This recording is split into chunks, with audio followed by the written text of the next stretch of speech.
ఈరోజు ఈ ప్రభుత్వం కృషి చేస్తూ ఉన్నది, పని చేస్తూ ఉన్నది. మన గొప్ప సాహితీవేత్త గుర్రం జాషువాను ఇవాళ ఒక ప్రేరణగా తీసుకుంటే, ఒక దళిత మేధావి కవిత, ఒక సాహిత్యకారుడు ఆనాడు తనకున్నటువంటి బాధలను, వ్యధను కాశీలో ఉన్నటువంటి ఆ బాబా విశ్వనాథ్కు మొరబెట్టుకుంటే, మరి ఈరోజు ఆ యొక్క బాబా యొక్క ఆశీర్వాదంతో వారణాసి పార్లమెంట్ సభ్యునిగా ఈరోజు నేను మీ ముందుకు రావడం అంటే ఆ బాబా ఆశీస్సులు. మరీ ముఖ్యంగా ఈరోజు ఆ యొక్క జాషువాను ప్రేరణగా తీసుకొని ఏ సామాజిక న్యాయానికైతే ఈ ప్రభుత్వం కట్టుబడి ఉందో ఖచ్చితంగా ఆ దిశలో అడుగులు వేస్తూ ఉన్నాము. అందుకనే ఈరోజు మీ మధ్యలోకి నేను రావడం జరిగింది.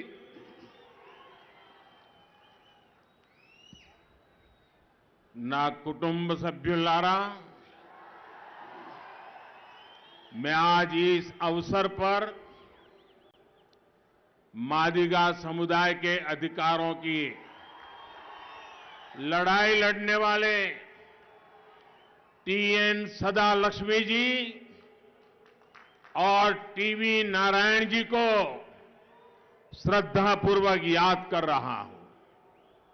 इन महान व्यक्तित्वों ने मादिगा समुदाय के हितों के लिए अपना जीवन खपाया है।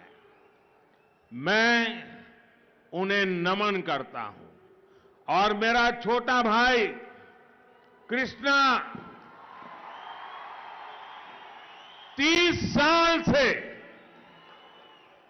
वन लाइफ वन मिशन आपके हकों के लिए लड़ाई लड़ रहा है। कृष्णा, आपको बहुत साथी मिले हैं लड़ने के लिए। आज एक साथी और जोड़ दो।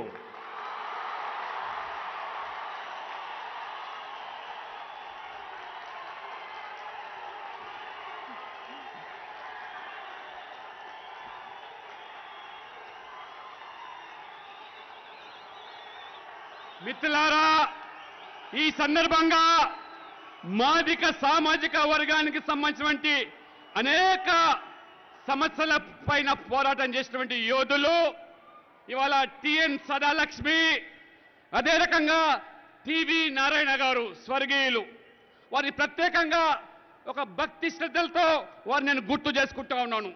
ఈ మహానుభావులు మాదిగ సమాజం యొక్క ఉన్నతి కోసము, వారి హక్కుల కోసము నిరంతరం జీవితం అంతా కూడా పోరాటం చేశారు. తమ జీవితాలను ధారపోశారు. అదేవిధంగా నా సోదరుడు కృష్ణ మాదిగ 30 సంవత్సరాలుగా ఒకే లక్ష్యం, వన్ లైఫ్ వన్ మిషన్ అనేటువంటి ఒక ఉద్యమ కెరటంగా ఎదిగి మీ అందరి యొక్క సహకారంతో ఏ రకంగా ఉద్యమానికి ఊపిరి పోషించో మీరు ఈరోజు మీ ఉద్యమంలో నన్ను కూడా భాగస్వామ్యం చేసుకొని నీకు నేను తోడుగా ఈ సందర్భంగా ఉంటానని చెప్పి కూడా నీకు నేను భరోసా ఇస్తా ఉన్నాను. ఇవాళ मादिगा समाज के मेरे भाइयों बहनों और कृष्णा, मैं आज आपसे कुछ मांगने के लिए नहीं आया हूं। मैं आज आया हूं आपके बीच आजादी के बाद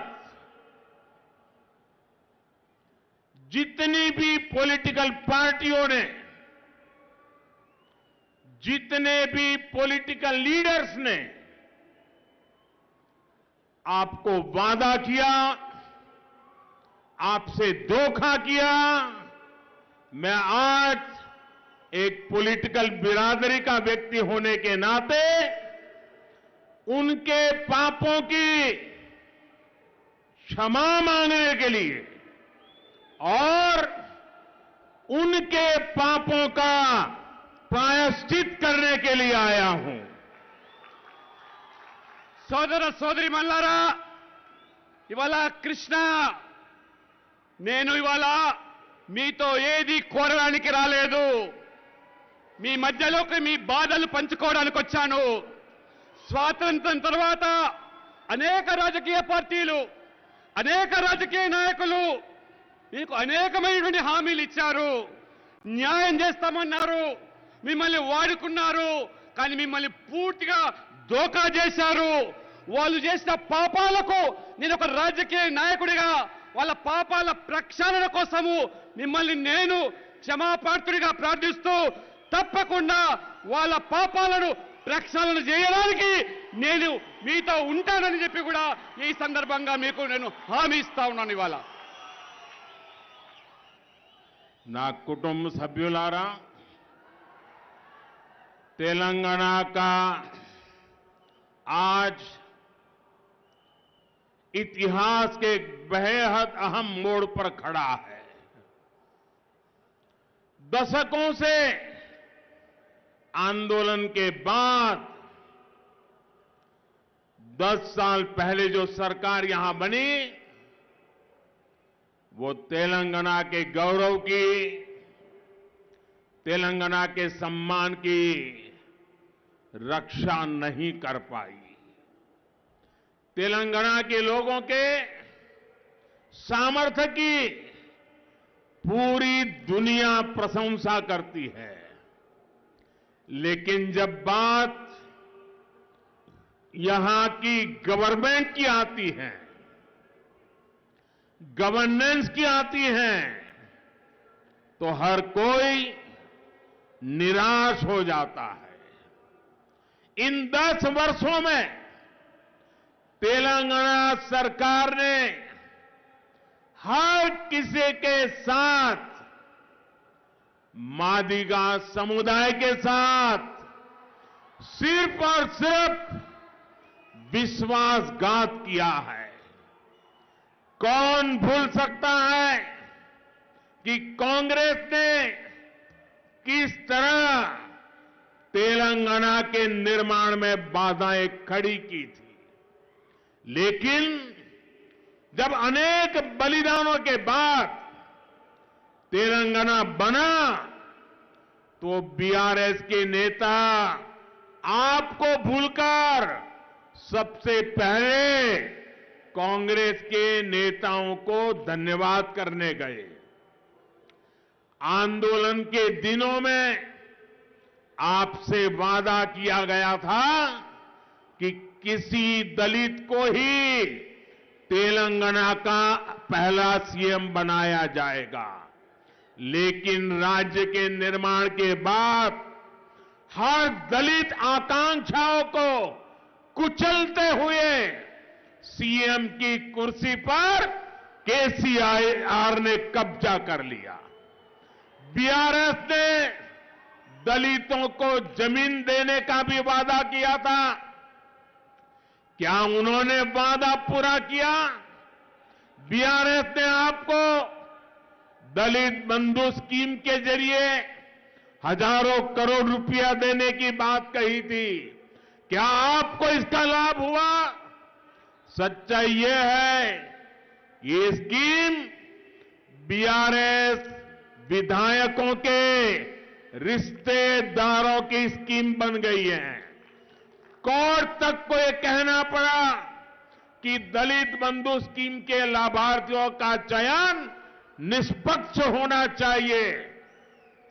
यहां की सरकार ने किसानों के लोन माफ करने का भी वादा किया था, लेकिन किसानों को इसका भी लाभ नहीं मिला। यहां की सरकार ने इरिगेशन स्कीम्स के बदले आप लोगों को इरिगेशन स्कीम दिए हैं। మిత్రులారా, ఈరోజు తెలంగాణ ఒక సంకట పరిస్థితిలో ఈరోజు కొనసాగుతా ఉన్నది. దశాబ్దాల ఉద్యమాల అనంతరము 10 సంవత్సరాల క్రితము ఈ రాష్ట్రము, ఈ ప్రభుత్వం ఏర్పడ్డది. తెలంగాణ గౌరవాన్ని, తెలంగాణ అస్తిత్వాన్ని ఈ ప్రభుత్వము కాపాడలేకపోయింది. తెలంగాణ ప్రజల సామర్థ్యాన్ని మొత్తం ప్రపంచం కూడా ఈరోజు కొనియాడుతూ ఉంటే, కానీ ఇక్కడ ప్రభుత్వము వారి పరిపాలన పూర్తిగా ప్రజలందరినీ కూడా నిరాశపరిచింది. అన్ని వర్గాల ప్రజలను ఈ తెలంగాణలో వారు మోసం చేసింది. ముఖ్యంగా మాదిక సామాజిక వర్గాన్ని కూడా వారు ద్రోహం చేశారు. తెలంగాణ ఏర్పాటులో మరి కాంగ్రెస్ ఏ రకమైనటువంటి ఇబ్బందులను కల్పించిందో తెలంగాణ సమాజం మర్చిపోలేదు. కొన్ని వందల మంది బలిదానాల తర్వాత ఏర్పడ్డ ఈ రాష్ట్రము, కానీ ఈ బీఆర్ఎస్ నాయకులు రాష్ట్రం ఏర్పడిన తర్వాత మిమ్మల్ని అందరూ కూడా మర్చిపోయి కాంగ్రెస్ అధినాయకులను వారికి ధన్యవాదాలు చెప్పడానికి కుటుంబ సమేతంగా వారు పోయినారు. ఉద్యమ సమయంలో తెలంగాణ ఏర్పడితే కేసీఆర్ గారు ఏం చెప్పారు? మొదటి ముఖ్యమంత్రి దళితులను చేస్తా అని చెప్పాడు. కానీ ప్రభుత్వం ఏర్పడిన తర్వాత తానే దళితుల యొక్క మరి కుర్చీని లాక్కొని ఆ యొక్క మరి దళితుల మీద ఆశల మీద నీళ్లు జల్లి ఆ సీఎం కుర్చీని కబ్జా చేసినటువంటి మహానుభావుడు. అంతేకాదు బీఆర్ఎస్ దళితులకు 3 ఎకరాల భూమి ఇస్తా అన్నది, కానీ హామీ నిలబెట్టలేదు. అదే రకంగా బీఆర్ఎస్ మరి దళిత బంధు అని చెప్పింది, కానీ దళితులకు లాభం జరగలేదు. వాస్తవం ఏమిటంటే ఏదైనా లాభం జరిగిందంటే ఇవాళ బీఆర్ఎస్ ఎమ్మెల్యేల బంధువులకు ఈ దళిత బంధు లాభం జరిగింది తప్పితే దళితులకు కాదనే విషయం కూడా చాలా స్పష్టంగా కోర్టు సైతం కూడా దళిత బంధు మరి నిష్పాక్షికంగా లబ్ధిదారులను గుర్తించాలంటే ఈ ప్రభుత్వం చేయలేదు. రైతు రుణమాఫీ అన్నారు, అమలు చేయలేదు. అదే రకంగా ఇవాళ ఇరిగేషన్ ప్రాజెక్ట్స్ పేరు మీద ఏ రకమైనటువంటి దోపిడీ జరుగుతుందో ఆ ఇరిగేషన్ ప్రాజెక్ట్స్ అన్ని కూడా ఇవాళ కేవలం అన్ని ఆ స్కీమ్స్ అన్ని కూడా స్కామ్స్ గా మారిపోయినాయి. ఇవాళ నా కుటుంబ సభ్యులారా, मैं मादिगा समुदाय के आप सभी भाई बहनों को ये स्पष्ट रूप से कहूंगा, आपको जितना बीआरएस से सतर्क रहना है उतना ही कांग्रेस से भी सावधान रहना है। बीआरएस दलित विरोधी है और कांग्रेस भी उसमें जरा भी कम नहीं है। बीआरएस ने नए संविधान की मांग करके बाबा साहब आंबेडकर का अपमान किया, तो कांग्रेस का इतिहास भी कुछ ऐसा ही है। ये कांग्रेस ही है जिसने बाबा साहब का विरोध करके उन्हें 2 बार चुनाव जीतने नहीं दिया। कांग्रेस ने दशकों तक पुरानी संसद भवन के सेंट्रल हॉल में बाबा साहब की फोटो नहीं लगने दी।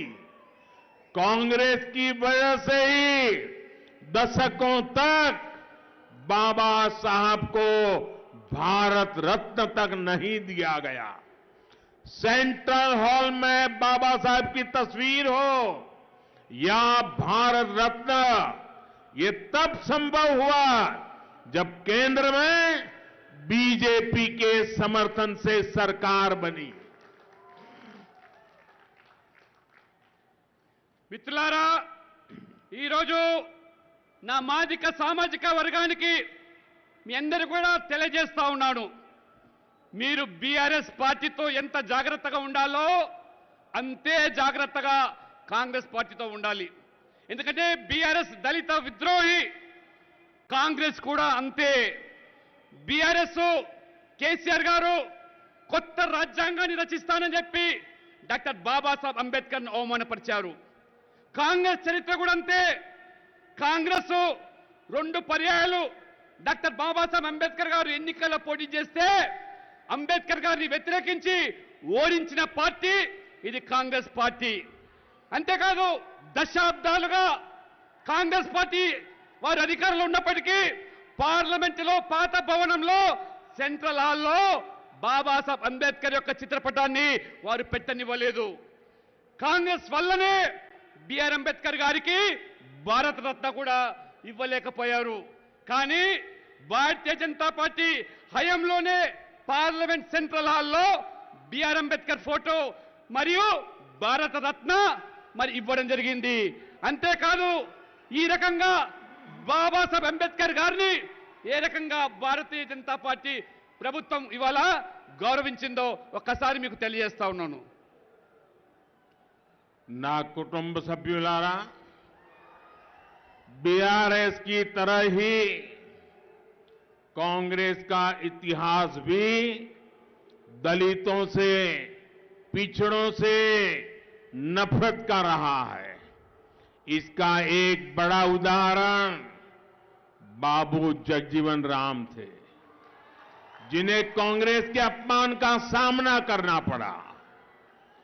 जब बीजेपी ने रामनाथ कोविंद जी को राष्ट्रपति का उम्मीदवार बनाया तो कांग्रेस ने उन्हें हराने के लिए पूरी ताकत लगा दी.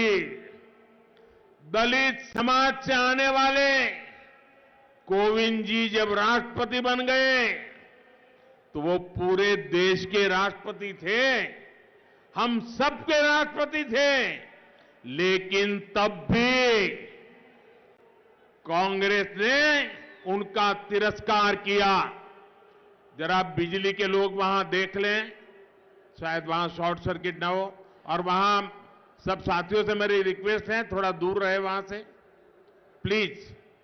కొద్దిగా ఎవరైనా ఎలక్ట్రిసిటీ వాళ్ళు చూడండి, ఎవరు కంగారు పడద్దు, కొద్దిగా దూరంగా ఉండండి, దాన్ని వెంటనే సర్దిద్దండి ఎలక్ట్రిసిటీ వాళ్ళు సంబంధించిన వాళ్ళు.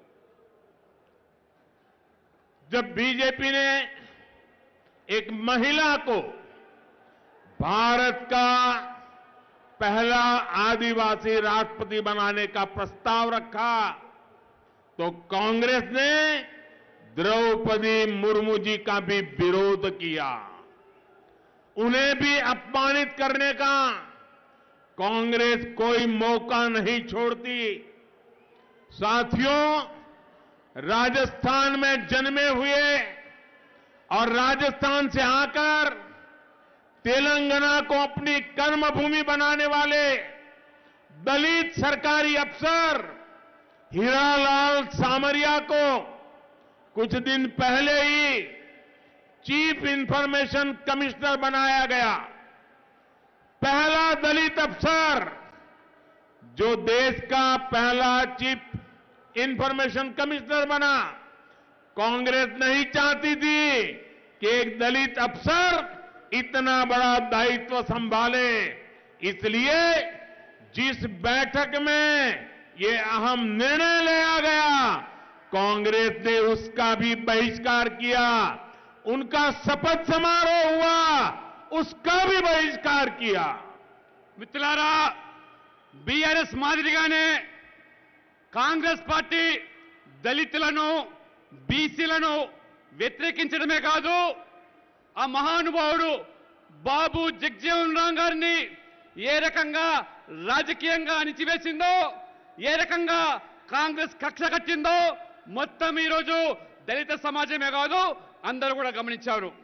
భారతీయ జనతా పార్టీ ఒక దళితుడు రామ్నాథ్ కోవింద్ గారిని రాష్ట్రపతి అభ్యర్థిగా ప్రకటిస్తే కాంగ్రెస్ వ్యతిరేకించింది. చివరికి రామ్నాథ్ కోవింద్ రాష్ట్రపతిగా బాధ్యతలు చేపట్టిన తర్వాత వారిని రాష్ట్రపతిగా గౌరవించకపోవడము, గుర్తించకపోవడము దళిత సమాజాన్ని అవమానపరిచినటువంటి కాంగ్రెస్ పార్టీ. అంతేకాదు బీజేపీ ఒక ఆదివాసీ మహిళను మొదటి రాష్ట్రపతి చేస్తే కాంగ్రెస్ వ్యతిరేకించింది. కాంగ్రెస్ ఓడించేటువంటి ప్రయత్నాలు చేసింది. వారిని కూడా ఈరోజు రాష్ట్రపతిగా గౌరవించకుండా అవమానపరుస్తా ఉన్నది. మిత్రులారా, రాజస్థాన్లో పుట్టినటువంటి ఒక తెలంగాణను కర్మభూమిగా భావించినటువంటి ఒక దళిత ఆఫీసర్ అయినటువంటి హీరాలాల్ సమరేను ఒక కొద్ది రోజుల క్రితమే చీఫ్ ఇన్ఫర్మేషన్ కమిషనర్ గా అత్యంత ఉన్నత పదవిని ఒక దళిత ఆఫీసర్ కు, మొదటి దళిత ఆఫీసర్ కు కట్టబెట్టే ప్రయత్నం బీజేపీ ప్రభుత్వం చేస్తే కాంగ్రెస్ ఇష్టపడలేదు. ఇష్టపడకపోవడమే కాకుండా ఆ సమావేశాన్ని బహిష్కరించింది. చివరికి వారు ప్రమాణ స్వీకారాన్ని కూడా కాంగ్రెస్ పార్టీ బహిష్కరించిందంటే దళితుల పట్ల ఈ కాంగ్రెస్ యొక్క వ్యవహారం ఏ విధంగా ఉందో ఒక్కసారి మీరు ఆలోచన చేయండి. ना कुटुंब सभ्युलारा, कांग्रेस ने इन दिनों जिस इंडी अलायंस का छाता खोल रखा है उसमें बिहार के मुख्यमंत्री जो आजकल जातिवाद राजनीति का झंडा लेकर घूमते हैं, मुझे याद है उन्होंने मेरे करीबी दोस्त और दलित नेता रामविलास पासवान जी का लगातार अपमान किया था.